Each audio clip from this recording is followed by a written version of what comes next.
If she had only been ugly. Okay, we're going to start the show now. Okay. It's completely different than just talking. It is? It's a different level. Do you have an intro? Yeah. Okay. I won't pipe up. You're not going to hear one word out of me until it's time for me to talk. Okay. And that's what I say and I mean. You're not going to say anything. Nothing. I'm going to do this bit for about 4 hours. I'm going to do the intro, and then I introduce you. My lips. Anything special you want me to say about you? Yes. Can you say that I did VH1 Stand-Up Spotlight? Well, loved you on that. Hosted by Bobby Collins. Oh, I can't stand that son of a bitch. Even an obnoxious asshole. He seems very humble. 2-drink maximum. Can you say I did 2-drink maximum? 2-drink maximum? What else? I don't like to say I've been on David Letterman. I don't think you should introduce me with credits because right. if they don't know now, it's too late. Okay.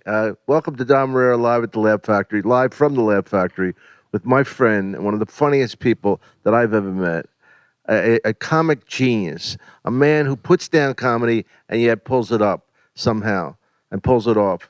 Mr. Andy Kindler. I thought with that introduction that someone really hilarious would be coming here. You know what I love about this, your podcast, is first of all, I'm already talking too loud. Secondly, and, this audience is nobody here, which will be par for the course for the kind of reactions I get. All right, what about the fact that you ignored me for 2 months? Oh, that was terrible. Did not call me back. No, that was really bad. This is my friend, folks. My friend. How angry did you get at me? I didn't get angry at all.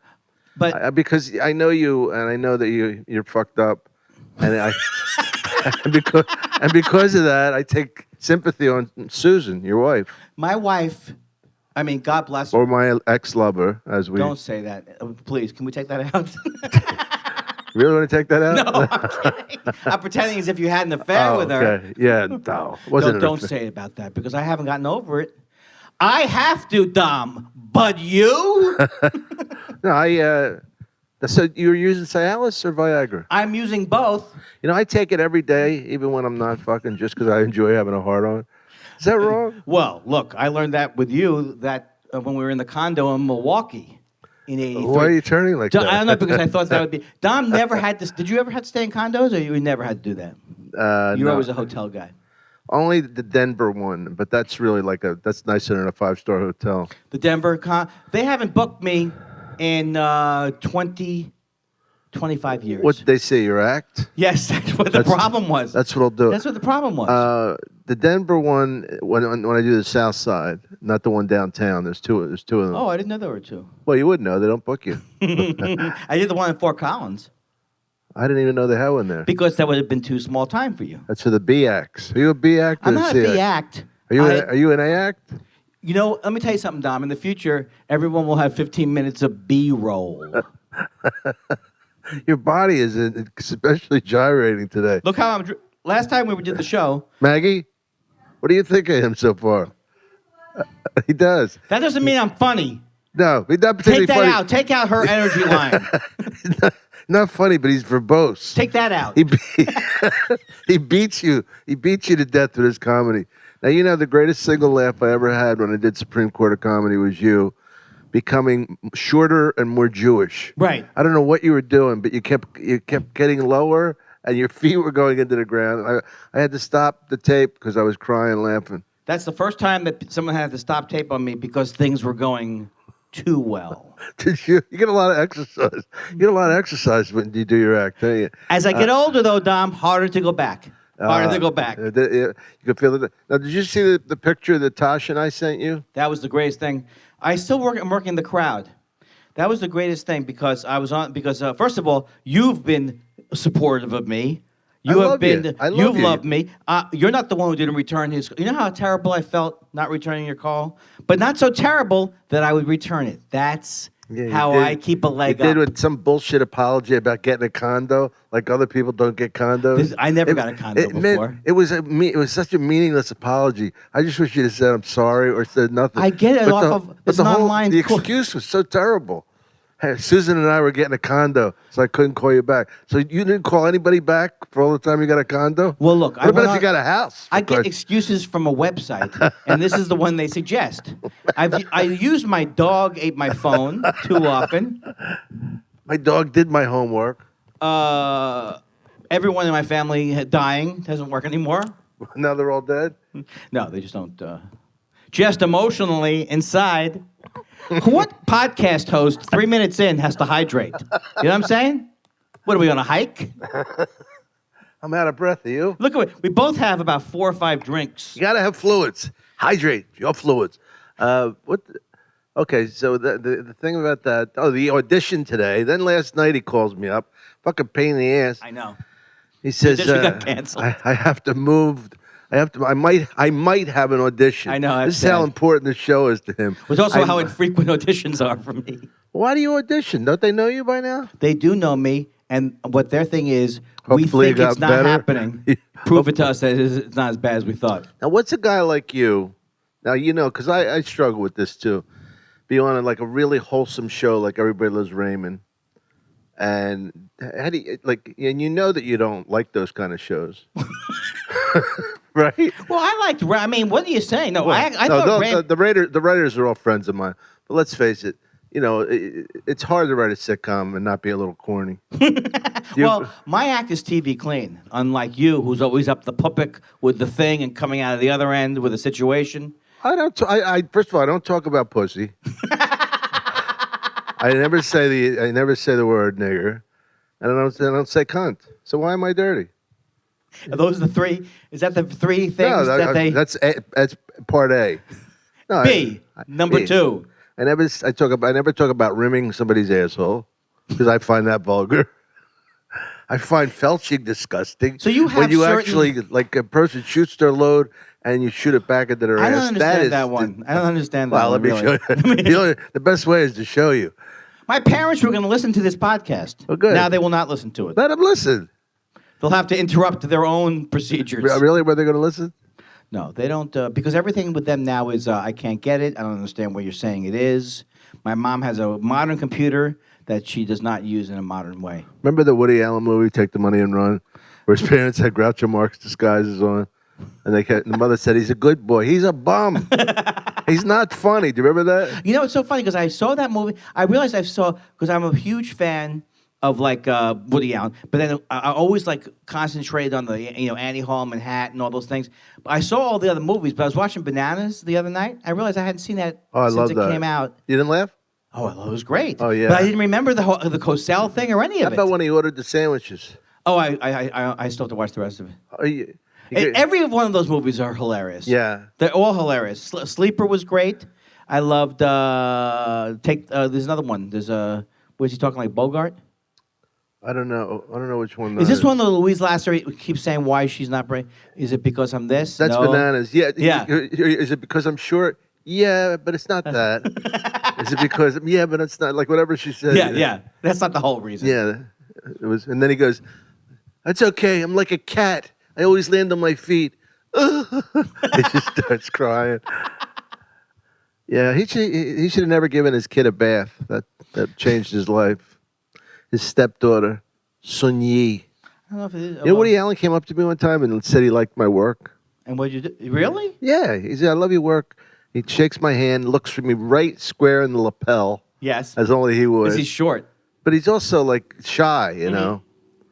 But those moments in life, they don't realize how important it is to you, and I mean you especially. Me? Yes, you. I don't look. I've had Martin Scorsese come up to me. Really? No. I've had. I believe that. I think I've had some people come up to me of renown, and they'd say, "Out of my way," that kind of a thing. Who's the person who gave you a compliment that you appreciated the most? Besides myself. Probably the fact that Letterman had me do the special field pieces. That was, I'd say, the highlight. Oh, that's cool. Of my career, because it's all gone. It's all down. I should name my career One Direction. Right down. Right down. But you seem to be doing. You're actually doing better than you were before. Before you were really hurting. I do very well. But self-deprecation is my shtick. Hey, I told you, Janine Garofalo got a laugh.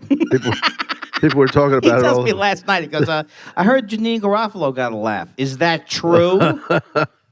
She was so mean to me in Austin.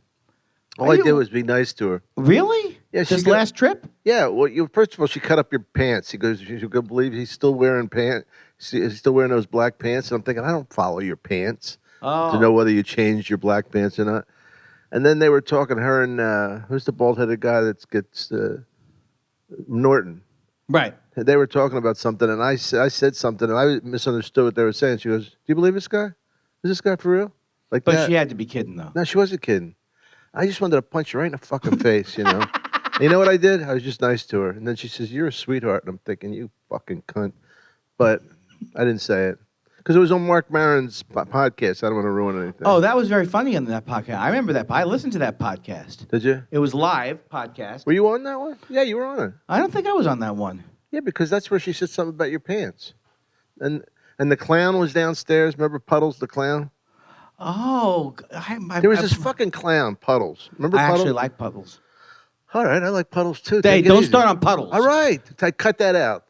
No, is Puddles the guy who sings very seriously? Yeah, but he's beautiful voice. He does have a beautiful voice. He's like That's an a shtick. Operatic voice. Yeah. Operatic. No, I have the reason why I say don't do this or don't do that. I only have 2 or 3 friends left. Puddles The clown. and the guy who books Puddles. Remember Seinfeld's line about Bozo? Do you really need the clown after Bozo? Don't you think that's self-said? Do you really need the No, you were one of the first people to put people. I'm known for putting other comedians down, but you did it way before me. I was influenced by you. Are you serious? Yeah, because you did that story about Joe Piscopo. I had never in my life heard. You did that, and then George Miller went on Letterman once in the early '90s, and he said, "We just got back." I mean, this is probably not appropriate. The Yankee Stadium bit? No, he said we just got back from a meeting where we decided that Robin Williams isn't a genius, just merely annoying. Oh. I'd never heard anything like that before. Right. What was the Yankee Stadium's bit? I think Larry David did it. I think it was Larry. He goes, Lou Gehrig, when his final speech at Yankee Stadium, he said, "Today, I am the luckiest man in the world, except for Joe Piscopo." I think that was Larry David. That was Larry. Mine was about Ed McMahon. Oh, that was so great. Remember that? That was like such a brave thing. Well, here's a couple things happened. First, the joke was, did Star Search, which is, I don't know if some of you remember that show. It's kind of like today's America's Got Talent or whatever. Yeah, I remember it like this. And I said, I met Ed McMahon, and what do I say to him? Such a legend in the business. Do I call him Ed? Do I call him Mr. Ed? Do I call him Mr. E? Mr. Eddie McMahon? Mr. You big, fat, lucky, talentless hump. Kissing Johnny's ass for the last 30 years. You Budweiser sucking, Alpo slinging, nothing. What do you do? I don't mean that in a bad way, Ed. Right? So that was the joke. And then I didn't know. I never could think of anybody doing that. I didn't even know who heard it. What, right. It was hardly on television at all at the time. And I do the Tonight Show. Right? So you done it before then? No. I did the Tonight Show, and he comes back to say hi to me, and Who, Johnny did or Ed? No, Ed. Yeah. And I'm from Philly, and he used to work out at Philly TV. So I knew him since I was a little kid, and he pulls me towards him, and I think, fucking Ed McMahon's going to slide me right before I go on the Tonight Show. He's what going does slide me mean? Punch it. Oh, wow. Philly. Bang. And then he did, and then I found out from his daughter Claudia that he actually loved the joke. Well, he did. I mean, you have to admit that guy had a good sense of humor. Yeah, things, yeah. And it shows you, like I've pissed off people. It shows you that he's also comfortable with who he was, because it's usually the people who are comfortable with who they are that can take a joke. The one I heard you go after the most would be Leno. Yeah, that's your friend, and I'm sorry. I'm sorry, he's my friend. No, he's not really a friend, but he's not, we're friendly. Right. But the thing that made him not my friend was he never offered you anything when you went to his house. Is that true? And he had a fucking closet full of Doritos. Yeah, he had free Doritos. How much skin would that have been off of his Dorito? Skin off his Doritos. I was thinking of a joke, but it didn't work. I was at right outside of Pollo Loco, and I just first came out. Stop bragging about where you eat. Wait, this is even a bigger brag. I was with Seinfeld. In his Porsche. He loves his Porsche, right? He goes, "You want to go up to Jay's house?" I go, "Yeah, but I never get anything to eat there. Let's get something." I said, "Let's call him." I remember his phone number still, 310-271.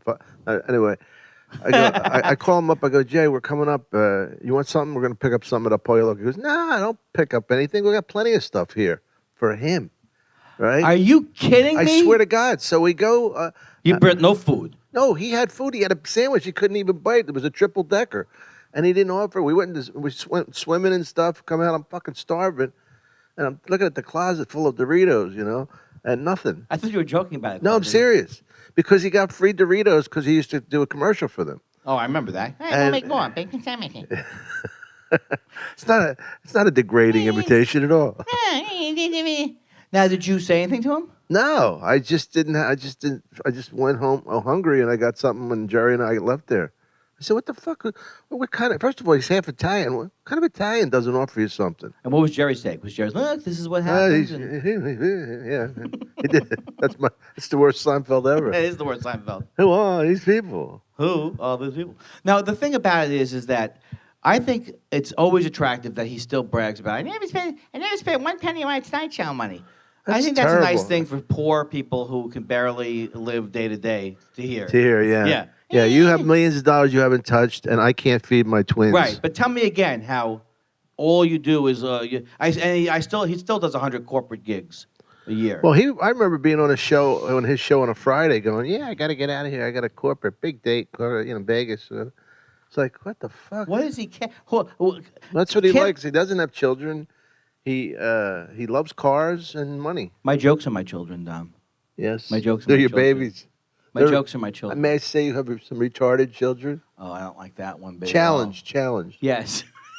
He doesn't even know what the correct word should be, so he throws in challenged. Well, I don't think that your jokes are particularly funny. It's you that's funny. That's true. If I saw your act on paper, Not so good. not a laugh, not a yuck, nothing, not even a smirk, not even a condescending scowl. No, but you're I mean, would you be negative? Would you read it and it would be like make you sleepy? it would be anti-comedy. It'd be anti-comedy Be as opposed to and really meaning against comedy. Yes, in that particular case. against, or not for. I'm a comedian's comedian, They say that. You know what that means? What does that mean? Nobody in the room laughs. Just three guys who can't get on in the back, laughing hysterically, hoping you hear them laugh so you can help them get on. I think they laugh because they know I'm no threat. The comics. You're right. Well, there's nobody like you. Actually, there's no stand-up. You don't copy from anybody. You don't have a style. Well, I kind of think I'm doing a takeoff sometimes of a Borscht Belt, kind of a bang. Yeah, but as a joke. But there's no one person Right. who would go.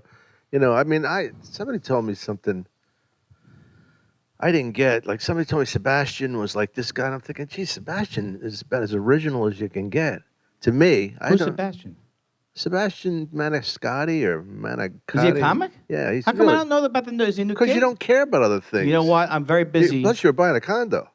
I was buying a condo. Takes years to buy that. And I'm also alphabetizing my material. And believe me, it's not easy. Could you say the alphabet backwards?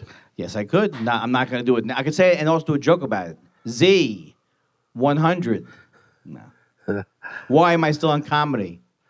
I don't know. No, I'm doing it backwards. Oh, it was a rhetorical question. Oh, why am I still going? I get it. Why? And you answered it just as if I asked you out of the blue, and you couldn't say because you love it. You couldn't say because you're enjoying it. Let me ask you seriously. Yeah. It's been a struggle for you. We all know that. How do you hang in there like But that? I know. You know what it is? One rejection after another. Because here's the reason why I do. Because I'm going to be writing a memoir, Oh, which really? is all about my failures. Uh-huh. So every new failure that comes up, That many volumes? it's not going to be. Encyclopedia form. It's going to be longer than the LBJ biography, which was 3 volumes. And so every time I fail, I go, that's good material for my memoir, which won't sell. I like the way you're the only one who's ever played to the non-audience. Well, why are we doing it here? You can't rouse some people like they do or pay someone $12 to sit through this thing? Why would we want that? We got Maggie. Maggie, the new. You see what she's done for the show? Maggie has done nothing for the show. And I'm very disappointed. They brought her out from Chicago to do this? Yeah, she did. To sit in the back and say I'm interesting? Yeah. I don't like it one She bit. says, what can I do for you? Wait, where's Jamie? Where is Jamie? Jamie went back to Israel. He left. Really? He ran out of underwear. He had to go back. I don't know where he is. He's playing with himself somewhere. Hey, make Jews laugh. That's a takeoff on make God laugh. I told him when I die, I want him to say, God make Dom laugh. The pressure's always on the comic. So he's looking for new. He's on the road looking for new opportunities. If somebody doesn't die, he doesn't publicize the club that much. So we need to leave like at least one death a month. When someone dies, Jamie says, "What's in it for me? How can I get on this opportunity?" When Robin Williams died, Jamie acted like Robin lived here at the club, like he had a hovel. Then Robin Williams, at the Laugh Factory, because all you do is see this fucking symbol. Yeah, he loves to do that. Yeah. He says that he's done several eulogies, but he insists on the Laugh Factory logo. Did you go to Rodney's funeral? No, I only met him once. He was. I didn't know you didn't know him. Yeah, I met him like once at Dangerfields, and this is what happened. My sister, when I was a youngster, we both sang. My sister was a singer. You sing? I sang. Well, she's a better singer. I was like a songwriter, guitar. What do they call the Jewish singer? Cantor. A cantor, right? Oh yeah. Isn't it? The cantor is Wasn't Danny Thomas a cantor? Well, yeah, but that's a cantor is someone who's officially involved with a temple. There's the rabbi and the cantor. You go to temple? I did. I was a Reformed Jew. We're reformed from what? Nazism? From killing Jesus. I still feel bad about it. The Romans did it. They carried it out. That's what I say. That's what I say when questioned. I'm Italian, I admit. But they got the Jews. The Jews were right there. Let's do this. They gave the orders. Let's do this. Herod said yes. You know, it was a great Woody Allen movie, Love and Death. Yeah. When the husband who see the herring, he's talking about the herring up in the open sea, and he dies. And Diane Keaton and a couple like rabbis or Hasidim are sitting around. They go, "Believe he's gone." Well, anybody hungry? They went from boom to like, I don't like Schwartz. It's too fatty. They're talking about delis. Well, that's that great scene in Annie Hall where he's so scared to because he has to give out an award, and then once he finds out it's canceled, and he can't eat. Then once he finds out it's canceled, he starts eating some chicken. And I don't remember that. Because I remember the more sophisticated scenes from these movies. The unfunny ones. Dom remembers everybody can remember the scene in Fast Times or I don't know. Okay. I need to start off. Let's get back on track. I want to ask you something. Oh, with the Rodney thing you were saying. No, I just wondered if you were at the funeral for that. No, but he said to my wife, I said my sister sang here in the late 70s, which she did. And he said, he sang at Dangerfields. Oh, yeah? So he goes, yeah, and look where she ended up. He was just joking with me. It was hilarious. Yeah, he was funny. Yeah. So anyway, you were going to ask me something. I'm sorry. I was going to ask you, I have a couple guys I hate, and I've talked about them on the show, because I like almost everybody. Right. Which is, the odds of that, if you could say out of 1,000, I hate 2. Right. I really dislike 2 more, But do you have any repercussions? I've never had I had somebody say, "Why does Dom hate me?" And they go, "Well, I don't know." And they did know, but they didn't want to hurt the guy's feelings. Right. But I was just wondering if you had anybody. Leno has said things to me on the... Did he call you? No, he didn't call me. But he did... I've told this embarrassing story many times. I'll tell it one more time because I don't think you've heard it. But my wife... I'm not really familiar with your work. Well, it's very funny. I can send you the reviews. My wife is a photographer, and she was shooting somebody at her house when she used to live. And then the mother of the person who was being shot said, "Hey, Jay Leno's at the corner here with one of those crazy cars. You want to go down and look?" And I said, for some reason, it seemed hilarious to me to go look at one of his cars. And of course, and as we're walking over there, she goes, "Do you like Leno?" I said, No, I actually make fun of him in my act, and he knows it. Yeah. So we walk to, he's across the street, and I say, "You want to go closer?" And she goes, "Yeah." I realize halfway across the street, I've made a horrible mistake. She makes a beeline for Jay Leno. I wanted to walk she makes a beeline for him. I walk under the freeway where nobody would be walking without a gas can, and it's completely isolated. And then I look back, and she tells Leno about me not liking him. He goes, yeah. He goes, yeah, Andy Kindler. I think he said, "Andy Kindler, that's the guy who hates me." So I go back like this, very sheepish like. He goes, and she goes like, I just didn't tell her. She says, "Why do you hate Jay Leno?" And Jay goes, No, it's okay to hate. It's okay. Really? It's the most embarrassing. Well, he's overly nice, and like I just like to see him one time go. This guy, I don't like his work because he doesn't like a lot of comedians' work. Right. You know what he would do? He'd sit there like Mr. Burns on The Simpsons. Yeah. And he'd have all these TVs, and he'd watch comedians and just critique them and put them down. I know it's so weird that has this, but he won't show that part of himself. No. Because when he originally did Letterman, he was fucking great. Right. Everything was about his beef and what he didn't like. Then when he got to Tonight Show, he felt that a Tonight Show host should be homogenized and act a certain way. Unbelievable. Yeah, I mean, he really changed. He dragged down the audience. He definitely, like, in some sense, because he was so good, believe it or not. I believe he was good. I saw him in the 80s. Yeah, that he was so good that he was great. He kind of sold his comedy soul a little. And I think that's why, my guess is, I've only talked to him once since the show went down. My guess is, in some ways, even though that was the dream of his lifetime, it's got to be some kind of relief to him that he can get back to himself, which is more well-rounded, which has a nasty side to it. But do you think he'll be that way on stage?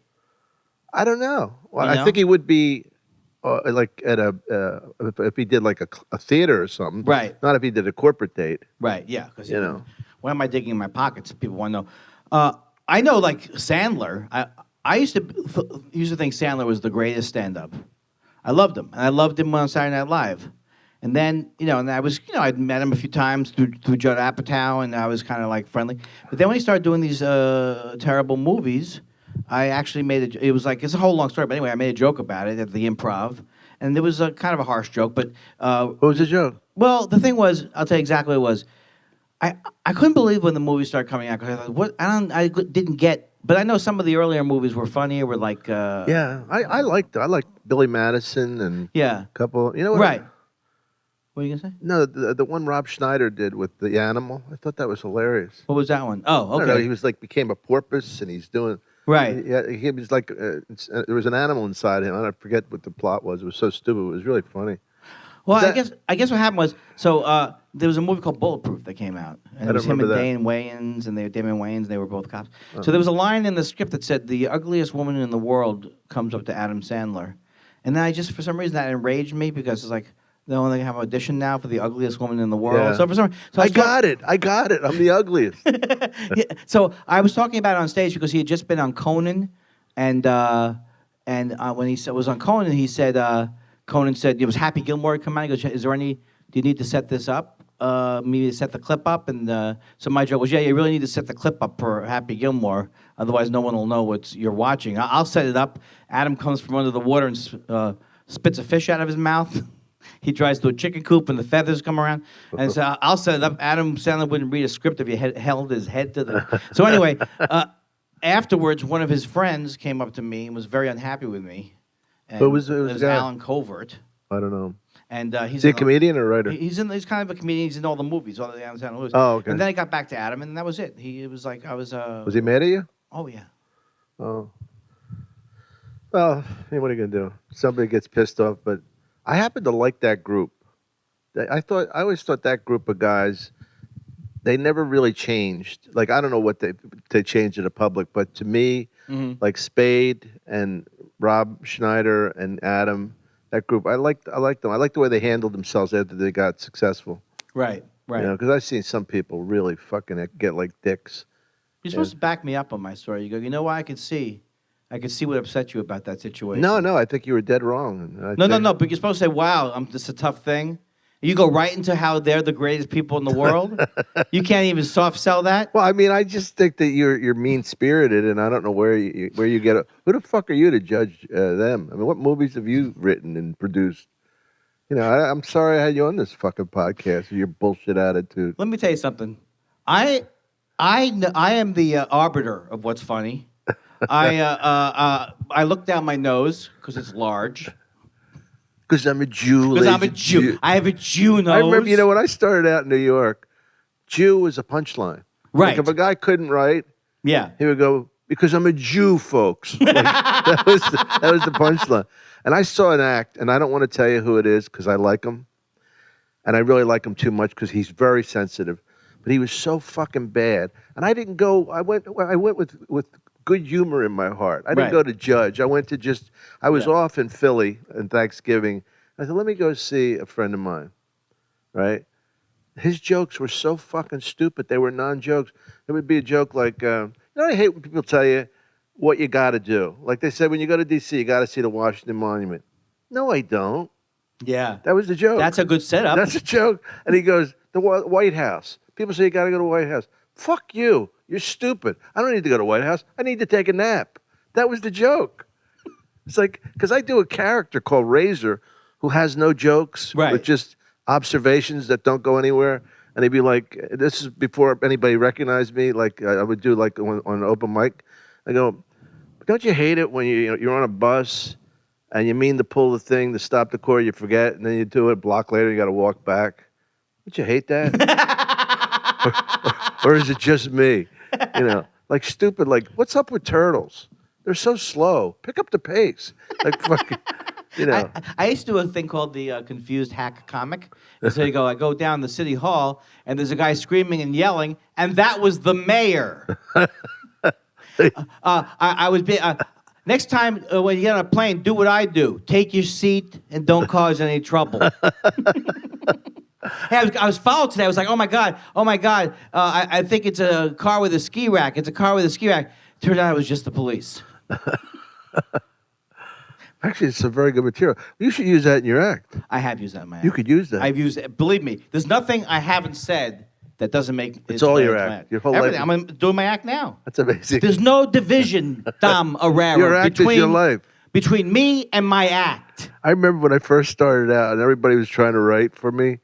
Is that true? Well, people have suggestions. Other comics, right? Yeah, This guy Turtle Tyrell, he comes up to me, and goes, "Fucking drunken neighborhood kid in West Philly." He goes, I said, I thought of something. Maybe you could put in your act. He says, when you take vitamin B, and your pee's like real orange and yellow. Yeah. I go, yeah. He goes, could you use that? I go, well, first of all, it writes itself. Right. Why would I want to use that when you could base a career on such brilliance?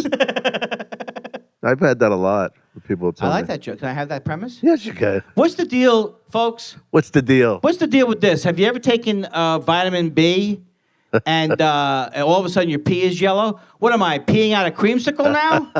What am I, yellow? It's already yellow. You know what? Let me bring it up a notch, make it orange.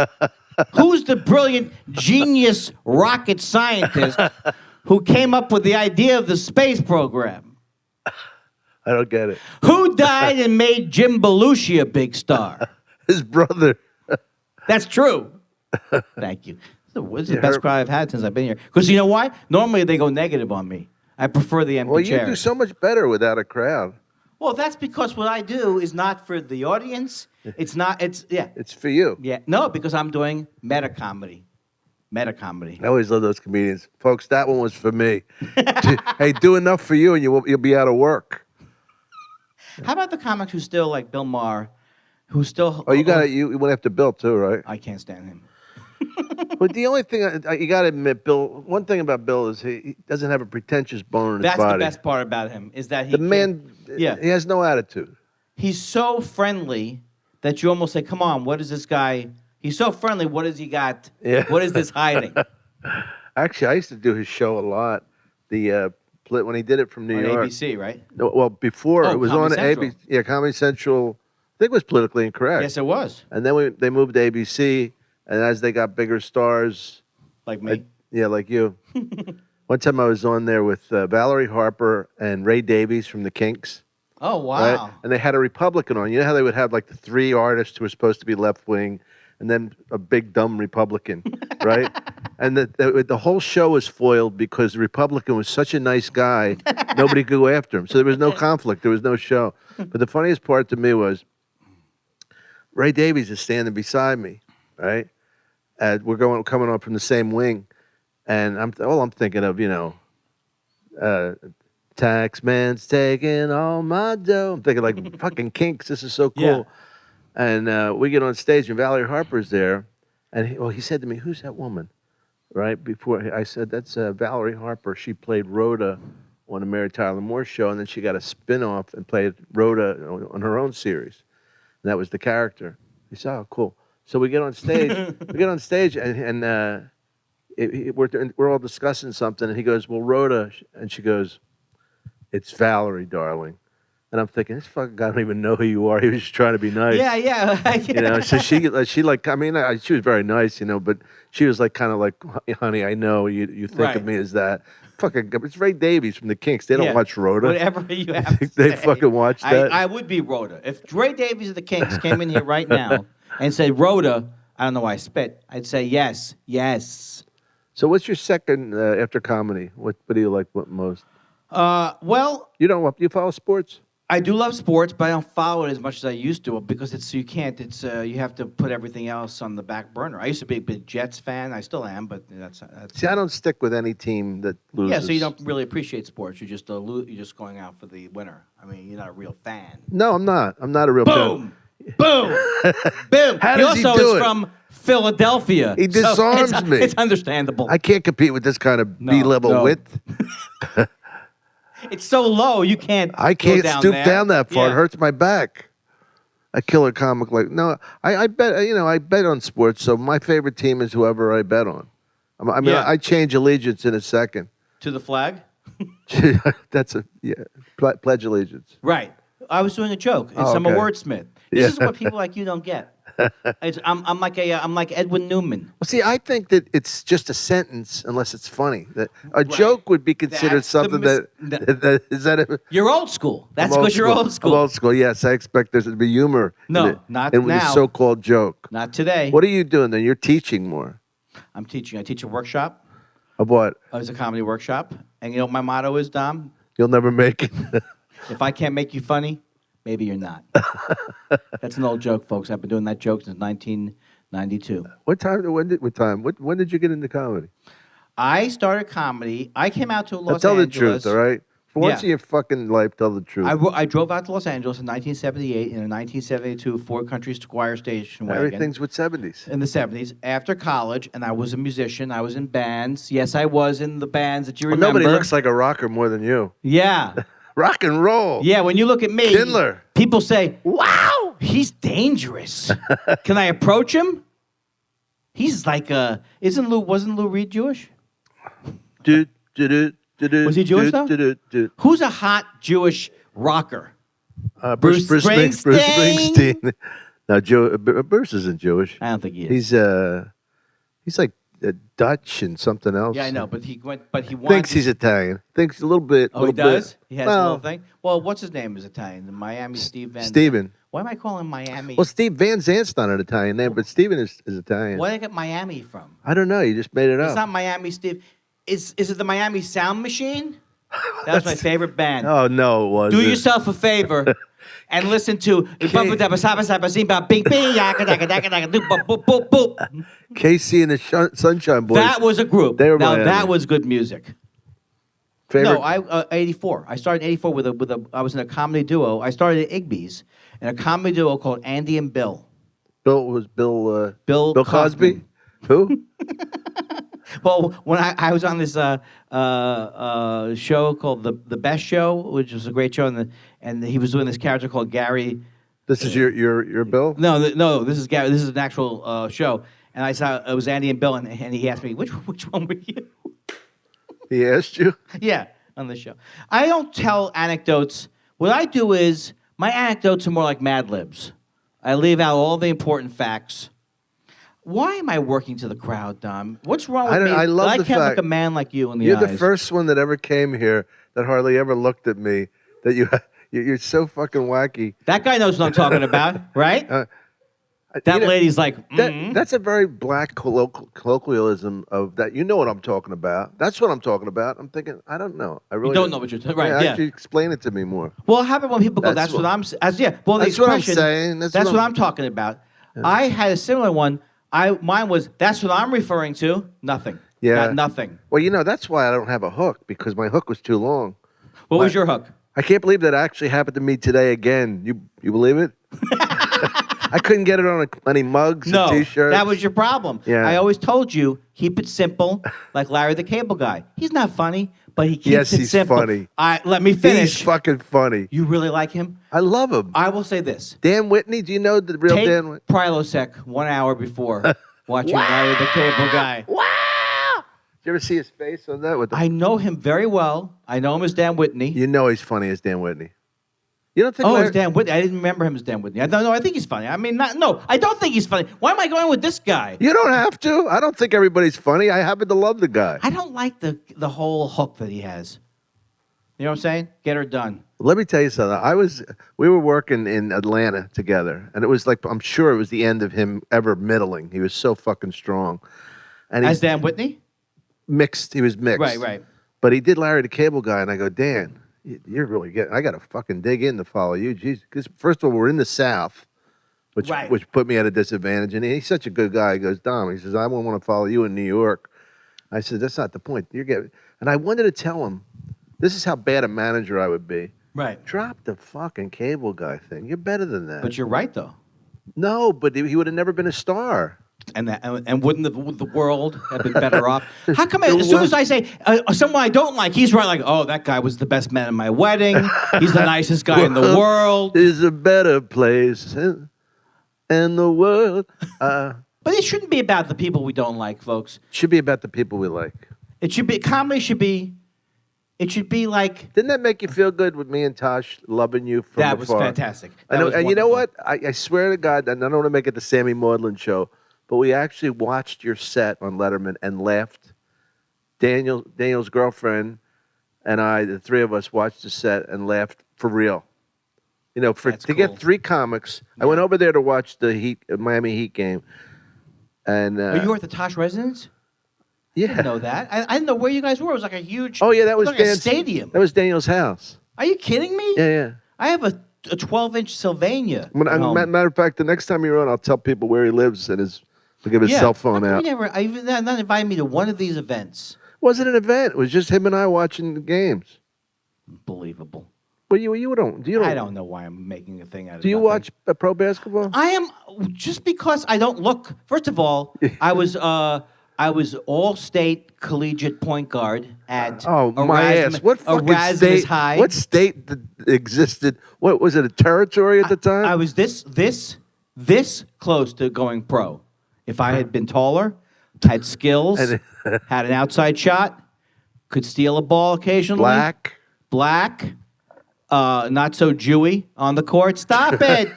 Stop it! He touched. I'm sweating. Who stole the ball? The Jew. The Jew. He steals everything. I'm a Jew. Because I'm a Jew, ladies and gentlemen. Let me tell you something that's going to make you feel very, very bad about yourself. Oh, good. Okay, you ready? I can't wait. And everyone's knows there's a story. This guy knows. I was at the 1968 championship game when Joe Namath led the New York Jets to beat the Oakland Raiders right before they went to Miami to win the Super Bowl. Let me finish. Fourth game of the 1969 World Series. Andy Kindler in the right field stands because our neighbor couldn't go. Who's a sports fan now? Doesn't make you a sports fan. Yeah, who's a sports fan now? So he parted the Red Sea once. Can he do it again? Moses, what's his handle? What's his last name? Moses what? Moses Bloomberg? Come on. Abraham, what was his last name? Worst casting in the world. Edward G. Robinson in the Ten Commandments. He's perfect for it. The guy's got a cigar. Is that a terrible movie or is it a good movie besides him? Is it one of those movies It was 9 hours long? When I was a kid, it was the greatest movie I ever saw because it had everything, God and the Egyptians. Well, I guess you didn't see Flubber then. The parting of the Red Sea. Oh, yeah. Was that Charlton Heston, right? Yeah. Yeah. Yeah. You ever hear? Were you a Warren Zevon fan? No, but he was a fan of mine. Is that really true? I swear to God, he came up to me. This is so fucking egotistical. Hey man, I really love your work. I was at Fred Siegel's, and thank you.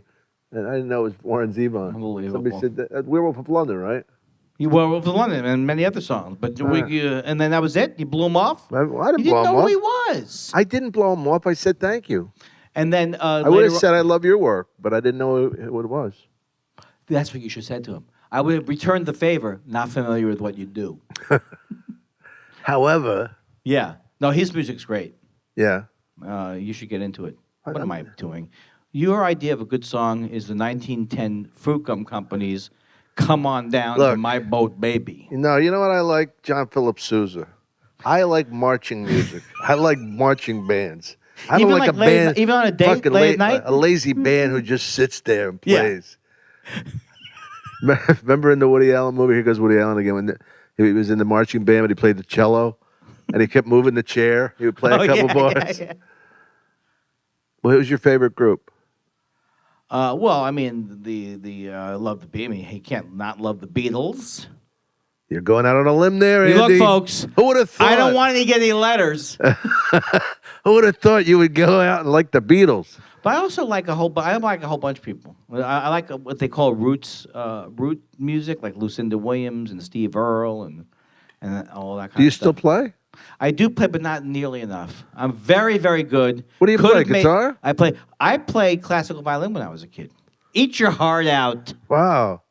You should do that instead of that fucking act of yours. What? I said it'd be great. What am I, Hugh Fink now? All of a sudden? How did Hugh Fink come up? Because he plays the violin in his act. Oh, right. Oh. I know more about the history of comedy than you do. Now, did you know when you were a kid growing up in Philly, did you know Peter Boyle's uncle? Yeah. No, it wasn't his uncle. It was his father. It was his father? Yeah, Uncle Pete. Wow. A lot of people don't know that it was a kid show, right? Yeah, he was a great guy. We used to... At St. Francis de Sales Church in West Philadelphia, he would do like benefits and stuff, and he was a fucking celebrity to us. I mean, because he was on television. Yeah. They had like all these hokey guys, Chief Halftown, who was half Indian, half town. I don't know what the fuck. We had Sally Starr, who was supposedly banging everybody, but was like this country girl, and Uncle Pete's something house. He would be on TV, and so when the first time I met Peter Boyle, I was parking cars at the River Cafe, right? Wait, is it in Philadelphia? No, in Brooklyn. Oh, okay. Right under the Brooklyn Bridge.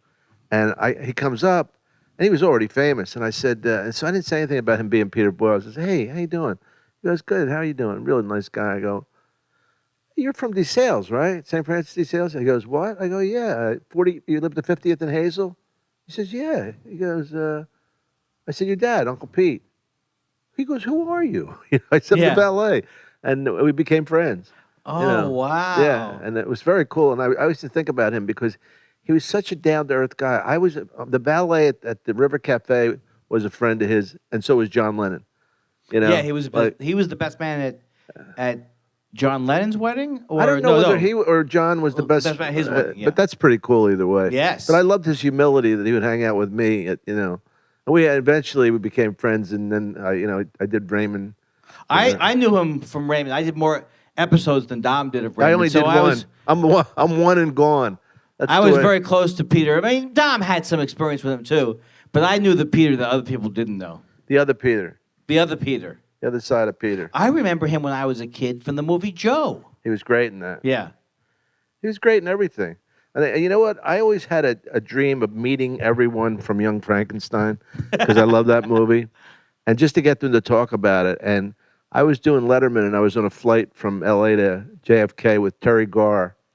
And she was, I didn't want to bug them, but just wanted to ask them about the process of how they made that and how much improv. And she told me, which was a great line. Remember when they tried to revive or bring him back to life, the monster? Mm-hmm. And Gene Wilder does that speech, we must learn to accept, with dignity, and quiet grace and dignity. And he goes, you mother, what did you do to me? What did you do? Remember, he's screaming and pounding on the chest. And Terry Garr's improv line was, stop it, doctor, you'll kill him. He's already dead, But I talked to, I met a few people from Cloris Leachman. Yes. Outside the improv one night. She says to me, we were at the same agent. She goes, will you do that line for my son? He loves I used to do this thing about Joey Bag of Donuts, Jimmy the Woman. Do you have to tell me? Classic. And I said, I'll do it if you do my favorite line from that you had in Young Frankenstein. She goes, all right, I'll do it. And she knew what it was. She goes, all right. He was my boyfriend. Remember that? Yeah. Ovaltine? No, thank you. Hot, she's off. I remember her from the Last Picture Show. She was brilliant. Yeah. Brilliant actress, yeah. Who was the female star in the Last Picture Show? Was that Sybil Shepherd? Right, my man. Come on, and we'll be back with older people and their memories with dead after people. these messages. These people, what do they know? What do they know? All they know is from an Adam. Who's the guy from the Maroon 7? I love that guy. Let me finish. That is the greatest show business joke, right? But you know what? I like the other punchline better. Which is what? Nevertheless. You know what I'm talking about? Tell them the joke. Tell people out in podcast. All right. The joke. If you remember, I might have said, I never know if I repeat anything on this show, but Kate Smith, for those of you that are like under 23, right, was this big fat woman who used to sing the national anthem for the Flyers, and she had an operatic type voice. And anyway, a lot of fat jokes, Kate Smith jokes, and one of them was these two agents are at a party, and they see Kate Smith across the room, and she's eating, and he goes, "Look at that fucking pig eating. Jeez, what a fucking, she could smell her from here. She's got fucking, smells like fucking pussy in the room. Disgusting. Look like, oh, she just put a sandwich down her fucking pants. What a pig." And the guy goes, "Well, she's my aunt." He goes, "Oh, I'm not finished yet." That was it, right? Yeah. But the joke I like better was, or I'm not finished. Let me finish. Yeah. Did I? Well, then you turn it on a dime. The idea is, let me finish. So that's the greatest person in the world. Does he say that? Well, no, but that's the implication. Well, right? The other one was in this corner where they're boxing, weighing 145 pounds in the black trunks, Thomas the Hitman Hearns, and in the opposite corner, weighing 147 pounds, Olympic gold medal champion Sugar Ray Leonard. Singing the national anthem will be Kate Smith. The guy stands up because Kate Smith's a fucking whale. Big fat fucking pig. And the announcer goes, "Nevertheless." I like that one better. Well, I mean, all of but a you sudden, did the joke better than me. Look, I do. Look, you can. It's a well-known fact that I tell a joke.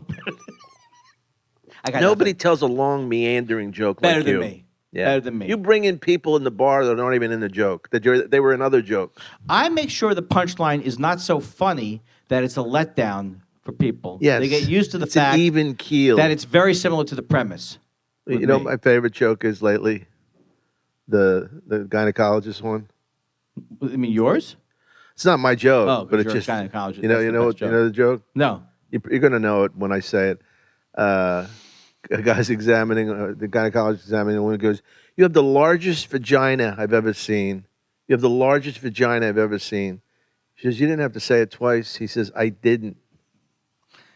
Her vagina is echoing, ladies and gentlemen. I was in Toronto a couple weeks ago, and I'm in a big theater, and this woman goes to her husband, "It's an echo."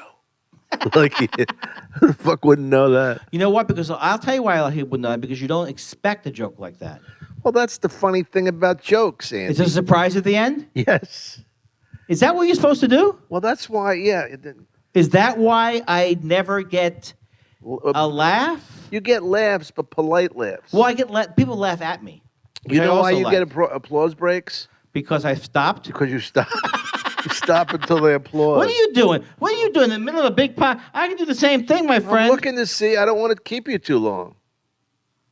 Oh. Well, what time is it? 2:42. I have a lot. All the best podcasts end where the host looks and says, "Wow, how long has this been going on?" Well, my audition, I called Dom last night at 11:10.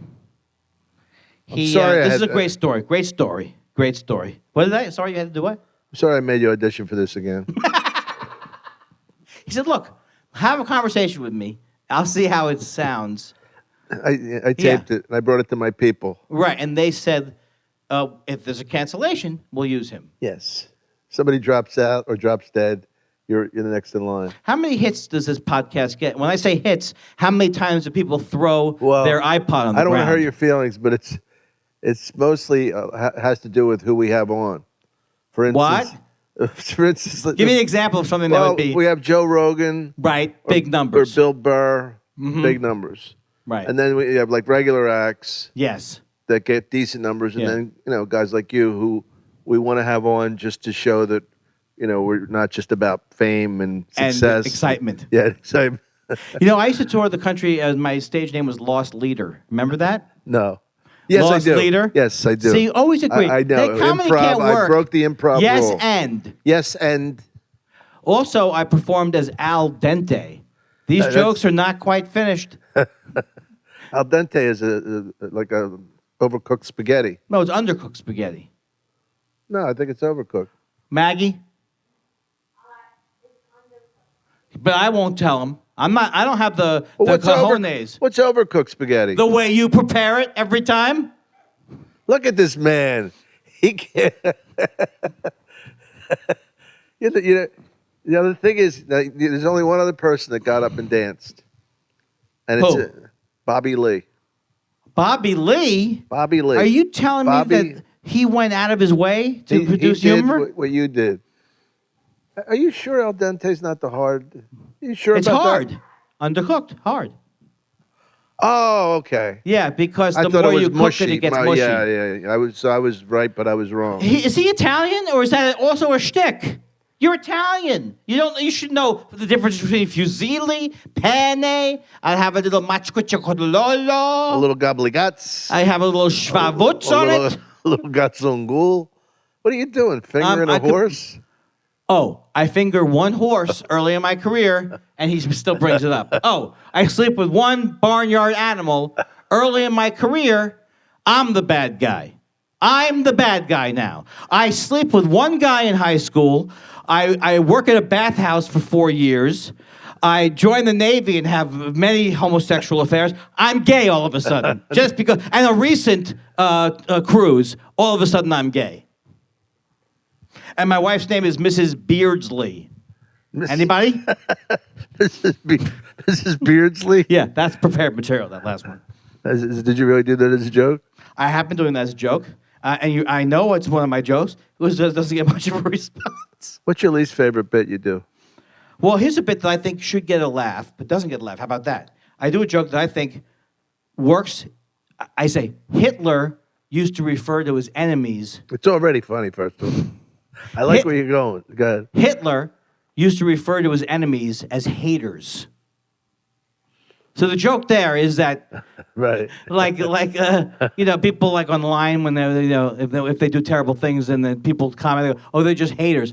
So the fact that Hitler, most vicious dictator in the world. I get it, Andy. I get it. The point I'm making, Dom, is it's funny. How can you not get it? Just because you're louder doesn't make it funnier. I think it's good. It's clever. Yeah. It's clever. None of this will be on the final podcast, anything with Hitler. right? No, we got about 2 minutes. Can you cut it all out? And instead of and insert my answers on the last podcast? What we'll do is what we don't do on podcasts. Right. Then we'll play a couple minutes of you. Why don't you have a 4-minute podcast with all the best stuff that I've done tonight? Well, we wouldn't have 4 minutes. Including your questions? You're actually one of the best guests we've had at your level. That's what Dom used to say about me. Andy... Oh, never has someone apologized so much or something? I don't know. Oh, it was in Ireland or something you said. Never has a man apologized so much. Well, first of all, 2 of the biggest laughs I ever had were watching you in Ireland. One you bombed, one you had a great set. Yeah, at Kittler's, right? Kittler's, you had the great set. And in the tent, and you were the tent. People were sweating, and all you heard was like an angry Irish murmuring. They didn't want to. They were too nice to boost, so they were like, "Oh shit, for fuck's sake!" Me, Bruce Hills, and Sophie were fucking crying, laughing, because you just started getting more like Woody Allenish or whatever, you know. But then you had that great set, and you were so shocked that you were like, you didn't know what to do. What are they laughing at? I always say. What? You were on that show. That was and I went up and did a thing about you being surprised with a great set you had. Yeah. Was Mitch Hedberg on that show? Oh, I don't remember that. That would have been cool. No, because I remember working at Kittler's with Mitch. Did I tell you that we did a thing in Ireland about Mitch, like a tribute to him? And it went so well that we decided to have a tribute to other comedians that died. So the following year, this past year, we had Mitch, Rodney Dangerfield, Greg Giraldo, and Stephen Wright. Right? Wait, so I said to one of the Irish guys. I said, Stephen Wright's not dead. They go, fuck, it's too late now. So we did a tribute to him anyway. That is unbelievable. What the fuck? We wrote all this material. I did Rodney and you remember Barry Murphy? I do remember him. He did a great Mitch Hedberg. With the Irish accent, it was so funny. He goes, I used to do drugs. I still do, but I used to too. Yeah. That's so good. He's around still, Barry Murphy, right? Yeah. The way you say you remember people, I think because I haven't seen you there for a couple. To you. Well, you haven't been there for a couple of years, right? They have not. I thought is it still going? I didn't know it was still going on. Yeah, we did. We did the 20th anniversary last year. This is what Dom always does. He tells me what he's done, and he goes, "You've been there too, right?" Oh, I'm sorry. I don't always do it. I do it every once in a while. Every other one. Well, you're doing Montreal this year, right? I think so. No, I think probably won't be. I had the All-Star show. I hosted the All-Star show. You know what that meant? They were strong enough to be on the gala, to host galas, but not famous enough. You know what I mean? I had like Alonzo and Adam Hills and a bunch of people. It was a lot of fun. I wish I could have seen your thing because I love when you do that State of the Union. It's on the speed. It's on. Do you have an extra hour to listen to an audio tape? It's on SoundCloud. Oh, really? Yeah. I'd like to hear it. Yeah, I'll send you a link. When I can't sleep, I'll put that on. You always know with Dom the slam is coming. You just don't know, and that's not true. Let me tell you about the Dom Irrera you don't hear. How about the times I've said stuff to you about how funny I think you are? During sex, sure. Wow. You know what I enjoy when your glasses steam up and I have to take them off right before I splat on your face. Is that what you enjoy? Well, why do you have to go there? I'm sorry. I really brought the level of the show down with that. Somebody said to me the other day about how podcast. He said, you can say whatever you want on our show. I go, well, I do a podcast. That's the great thing about it. Yeah. You know what's amazing about these things? They go all over the world. You forget, I'm in fucking New Zealand and people know the show. Yeah. So in a way, they're more effective than doing late night TV. Oh well, people know me all over the world just because I'm such a sensation, even before the podcast. So what's your favorite thing you've done outside of stand-up? Well, you mean like job I had, or my charity work? Well, I love being a musician. I love that. But my favorite job I had. Did you ever do a guitar act? No, I never did that because, in fact, I came out during a time period where when I would take my guitar on the road to play, I have to say to the guys in the condo, don't worry, this is not for the act. Because by that point, right. I mean, the people use guitar wonderfully, but by that point, it was like anybody in the 80s who had a guitar, all of a sudden they were. No, because I met you at the Improv in Santa Monica. That's the first time I remember meeting you. Right. And I wasn't sure whether you had a guitar or not. No, I didn't then, but I do. My favorite job I ever had was bartending and waiting tables. I love those jobs. I love waiting tables. Really? I loved it. Oh, I hated it. I was horrible. To me, it was like the first time. It was like doing stand-up to me. Really? You could be with people. I like being with people. I hated office jobs. I had office jobs or things. So to me, it was like I liked the social quality of it. Well, why did it take you so long to call me back then? If you like being with people. I bought a condo, and let me tell you something. Oh, it's like that'll give you. Have you ever bought a condo? It's unbelievable. Yes, I have. It stops you. It blocks all calls on your phone. Apparently. That was bad. I'll never be able to make that up to you. You made it up to me today. You did great. Oh, I don't think I did so well today. I think Maggie, did he do great? I think we have a chemistry, don't we? What I try to do at the end of every interview is say that didn't go well, so the host will go, "Come on, you were great." I think you should say that louder. Come on, you were great. No, you don't have to say that. Well, I mean, not great per se, but no, don't. You were terrific. Don't sell it out. Yeah, you did well. I mean, you were. Mm-hmm. I'll name you some comedians and tell me whether you think you were better than them or worse. Okay. Joe Rogan. First of all, I would never say I'm better than Joe Rogan because he could punch me in the face. He wouldn't, though. Oh, okay. Because he could kill you. Right. So you could smack him and he can't hit you back. No, that's not true. That's not true, Dom. Go ahead, go The worst smack him. advice Dom Irrera ever gave me Hey, you know what I was want you to do? go ahead and slap Joe Rogan. Andy, when you finally sell the condo, will you come in and do my show? Or buy the condo? No, we bought it. It's bought now. Are you kidding me? Come in on Tuesday night and do Breaking Balls with me. Oh, why? Yeah. I'd love to do it. Have never been invited. Well, I'm inviting you now every Tuesday night at the Laugh Factory. Yeah, I would love to do that. We got some really good guys, and some of the guys like Bill Burr is great at it, and you'd be great at it because you fuck with the people. Right. Yeah. You know, they don't expect it. I keep telling people I would do well in nightclubs. No one believes me. I think of you more as a street comic. I'm a boat act. Did you ever do a boat? No, it wasn't like I would refuse to do it, but things always conspired that I didn't. Did you do it? I did it, but with an explanation. One was it was booked. They were both charters on the ship. Like it wasn't part of the. I never worked for Carnival Cruise or anybody. Right. I did a thing of '80s rock music with Eddie Money and Michael McDonald and Greg Raleigh. This guy Ellis Hall, who was fucking brilliant, a blind black man who was in he was in Earth, Wind and Fire and a couple other groups, and we did stand up, me and Craig Robinson, and that wasn't bad. Took Sophie, Yeah, and you didn't have there was no language restriction, there was no dress code, and then I did one with Louis Black, and that was the same thing. Yeah, we had a part of the ship.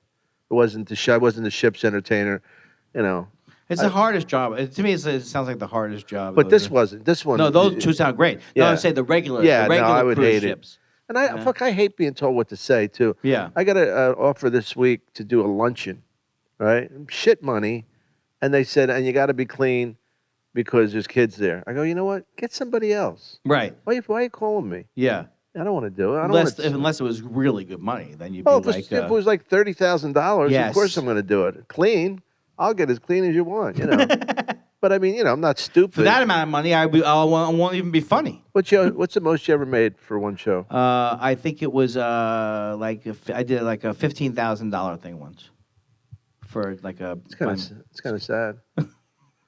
As he's saying that, I know he's setting me up for something. No, I'm not. I wasn't thinking. It just came out organically. I mean, wait. You said how much per show? I think it was $50,000 was my best night. Leno makes over 100,000. Yeah, sure. Yeah. Wait, Dow Chemical? Sure, So did you talk to him that day? something. No, we did that day. The other time I introduced him. Did you talk to him at the time?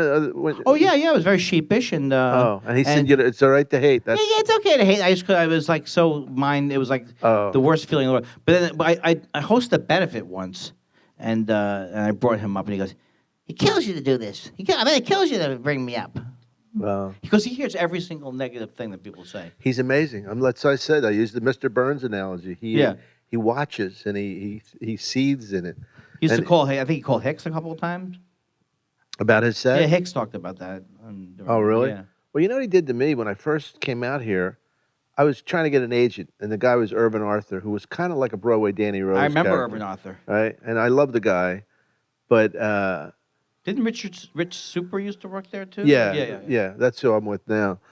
And I did a set, and Leno comes up in front of the guy, he was with an assistant or something. He goes, "Yeah, he says, why do you got to be so dirty?" He goes, 20 minutes is as strong as anybody's, but and he gives me this. So I had his number for some reason. I called him up. I go, "Jay, who the fuck asked you?"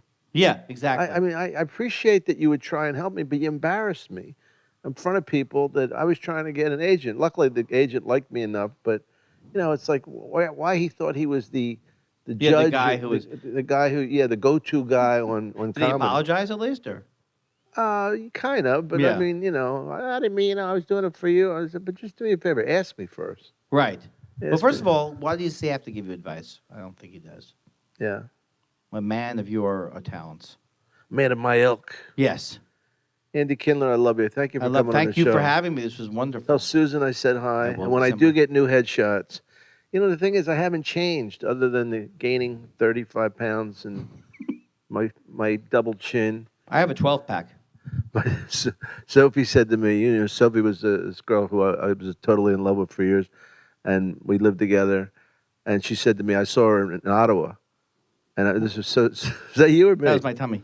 I go, do you believe I have a double chin? And she goes, that's not all. In other words, it's more than that. You fat-headed motherfucker. Andy Kindler, thank you. Thank you. Is that how you close on? No. Do you? What's your Twitter? It's at Andy Kindler. At Andy Kindler? Yeah. At Dom Irrera? Where are you going to be in the next, say in January, February? I have a sketch fest. I'm doing sketch fest in San Francisco at the end of January. That's cool. So that'd be fun. Yeah. That'll be fun. I'll be in Tampa at the that Side club? Splitters. Oh, I died there. Did you really? I did. I can't see you dying. Good pizza place right near there. Very good. Yeah. Yeah. I know the guy who owns it. Really great. Because he owns one in Lauderdale. Like Cole. Anthony's So great. wood-fired pizza or some shit. Like we care about how it's cooked. I'm gonna be there. Maybe Columbus, Columbus, Ohio. At the Funny Bone? Rochester, and some other place that I hate to leave people out, but I'll say it next week. Okay, cool. Thank you, Andy Kindler. Thank you, Everybody, everybody. give him a hand.